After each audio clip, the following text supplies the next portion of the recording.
Hello, welcome to A Salt and Buttery with Intent to Satisfy. Now, today we are going to make scalloped potatoes. It seems like it is a lot of work. It is not, okay? This is a really simple dish that, if done well, tastes wonderful. And it's something I and my family absolutely love. But the first tip we're going to talk about is prepping the potatoes, okay? There are a couple tricks to this, so I'm going to talk you through this really, really quick, just like I said, just a couple tips. Now, you do not have to use fancy potatoes for this. You can use any potato that you actually happen to like. You do not have to actually peel the potatoes, okay? Just be aware, if you do not peel the potatoes, some things are going to end up hiding from you. See this here? Okay? This is a part that after peeling the potato, or even mostly peeling the potato, it doesn't have to be perfect, okay? But it would be hidden underneath the peel and I would not see it. And this is one of the things, have you ever had a potato that you thought was going to be wonderful and then it turned out to taste like dirt? I hate that, okay? So what I will do is I will actually cut this part out. And this is another example that hides underneath the skin. Now, if you prefer not to peel it, that is fine. Just make sure you scrub it really good, check it over really good, and we just trim out any part that looks like it might be a problem. Okay. Now, one thing too you might find on trimming this is that it goes deeper than what you think it does. You can end up losing a good portion of a potato to something like that. But it's all cleaned out. Now I can use this potato and it won't have that unpleasant dirt taste to it. Now, this was the obvious one. This one would hide underneath the peel, and I probably would not see it unless I peeled it. Okay? Like I said, just carefully take a knife, trim out those portions. Okay? Now, to do scalloped potatoes, we're doing this with 2 pounds of potatoes. Like I said, your favorite type of potato. Doesn't matter, okay? Just so long as you like it.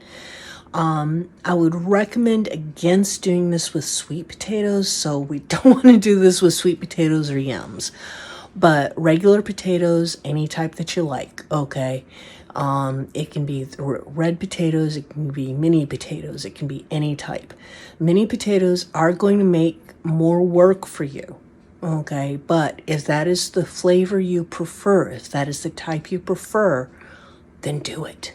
Okay, so I'm going to get some more prepping done and then we'll get back to you. Okay, now that we've peeled the potatoes and checked them over for problems, I've sliced them thin. Okay, I mean, you can use anything you prefer to. If you want to use a regular knife, you can do that. Sorry, I'm just rearranging a couple things here. When I'm doing a lot of slicing, there are a couple extra tools that I break out. They are not necessary, but it helps cut down on the amount of damage I do to myself. Okay, one of them, believe it or not, is a chainmail glove. You can pick it up through Amazon. It's usually in like sausage making supplies or something like that, because you're working with big knives and a lot of meat, and your hands get really cold, so they get numb, so your fingers aren't as precise as they could be. Another thing you can do, and that is washable, I just throw it into my dishwasher and it washes just fine. Another thing that you can get is this. Okay, it is, it's a glove to help keep from getting your hand sliced. Okay, if you're going to be using a mandolin to slice the potatoes because you're slicing 2 pounds of potatoes, okay? We want to be careful. We don't want any trips to the emergency room. We don't need any blood in this because human blood is not a good thing and it ruins the entire batch. So all the work you did, not good, not good. Anyway, so like I said, you can use a knife, you can use a mandolin slicer. If you happen to have one and you want to use it, you can use a food processor that will slice it for you. But what you need is you want thin slices, okay? As thin as you can get them. This is some really thin slices of potato. I'm really happy with these today. Some days it just does not work out that well. Okay, now what we have is we have 2 cups of milk. Now there are a couple of variations you can do on this, but the main things for this are milk, potatoes, some seasonings, and cheese if you want. Okay, cheese is not a necessity, but it does make life so much better. Now what I'm going to do is, this is a trick that I learned because I tried it the other way and it does not work as well. So what we're doing is we're turning the temperature on to a low heat because milk burns really easy. And the first thing we're doing is we're mixing in the spices. Okay, so here I have the nutmeg, just a little bit, just a little tiny bit of it, and some salt. I prefer to use non-iodized sea salt or kosher salt. Okay, if you use the kosher salt and it's the coarse, it's going to take longer to dissolve. That's okay. If you use regular table salt, you're going to get probably the iodine flavor, and that can give an off flavor. Now, some garlic. You can use the garlic that's already minced up. You can use garlic paste. You can use a regular clove of garlic and dice it up yourself or smash it up yourself or whatever you want to do. Okay? Now, because I'm doing a slight variation on this, instead of doing almost all milk and some heavy cream, I don't happen to have some heavy cream on hand, so I'm doing what's called an emergency substitution. Okay, butter, unsalted butter. 2 tablespoons of unsalted butter to 2 cups of milk will do the trick for us. Okay, now what we're going to want to do is we're going to let this butter melt, and then we're going to add the potatoes to this. Oh, and one last thing, a bay leaf. You can use any type of bay leaf you happen to have. I happen to like the Indian bay leaf. I like the flavor better. But part of the reason I do that is because a while back I needed some Indian bay leaf.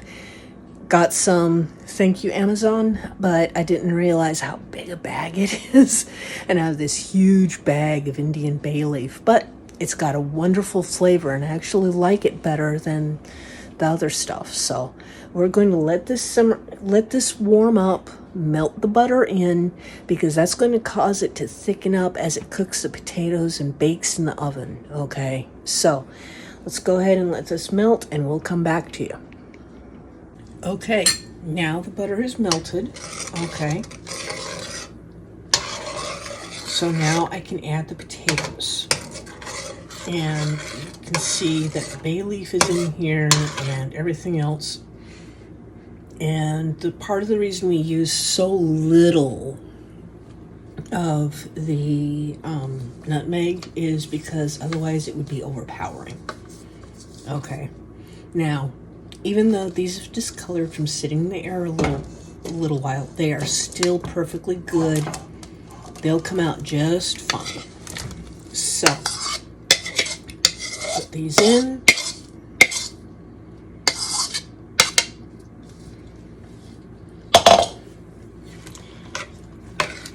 Get them into the milk as much as we can, because we want them to sit in the milk and simmer for about 10 minutes. Now, One thing that's going to be kind of a hassle later is we're going to have to take the bay leaf out, okay? But that's okay, because once the bay leaf is at its flavor, we want to pull it out before we do the last step of this, which is the baking. So what we're going to do is we're going to let this come up to a simmer, and then we're going to let this sit for 8 to 10 minutes. We don't want to cook the potatoes all the way at this point. We just want to get them par cooked or parboiled, okay, which is partially cooked. So what we're going to do, like I said, we're going to let this simmer for 8 to 10 minutes, okay? And then we'll go on to the next step, which is part of it is pulling out the bay leaf, okay? So we will be right back. Okay, we are back with the scalloped potatoes. Now, what's going on now is we've let these simmer for 8 to 10 minutes, stirring occasionally. They does not need stirred a lot, but occasionally. Now, okay, now we're back for the scalloped potatoes. They've been simmering for 8 to 10 minutes with occasional stirrings. Okay. And as you can see, it's already starting to thicken up. Now, I made the mistake one time of not doing this part, thinking maybe I could just skip it and it wouldn't make a difference. Unfortunately, it does make a difference. Now, as you can see, the potatoes, which had a slight discoloration from sitting in the air before this process, are now that's all gone away. See, told you, you did not have to worry about that. Now I have the oven at 375 degrees, and I'm going to put on the cheese. Now, if we were doing this in the fancy gratin pans, you know, the little individual ones, what we would do is we would butter them so that these wouldn't stick really, really bad. Put some of this in, sprinkle some cheese on top, and bake them individually. Me, I like to do just a big pot of it, because then I can take the big pot and everyone is happy. So at this point, you can either add cheese or not. Traditionally, if you're adding cheese, you're only adding 3 tablespoons. Okay, that is about this much. Okay, we're Americans. We like a lot of cheese on our stuff when we put cheese on it. So, as you can tell, I'm putting more cheese. More cheese. As I was told by my son-in-law, more cheese is better. Yes, all the cheese. So, and now you can use your favorite type of cheese for this. Okay, I like to use like a Gouda or a Gruyere or something like that. But you can use any type of cheese that you like that would taste good to you. That is what you should use. Okay, once again, cheese, while optional, tastes so good. Now, next step, we just put this in the oven. 375 degrees. Okay, here we go. And no cover on it. I'll show you why when it's done.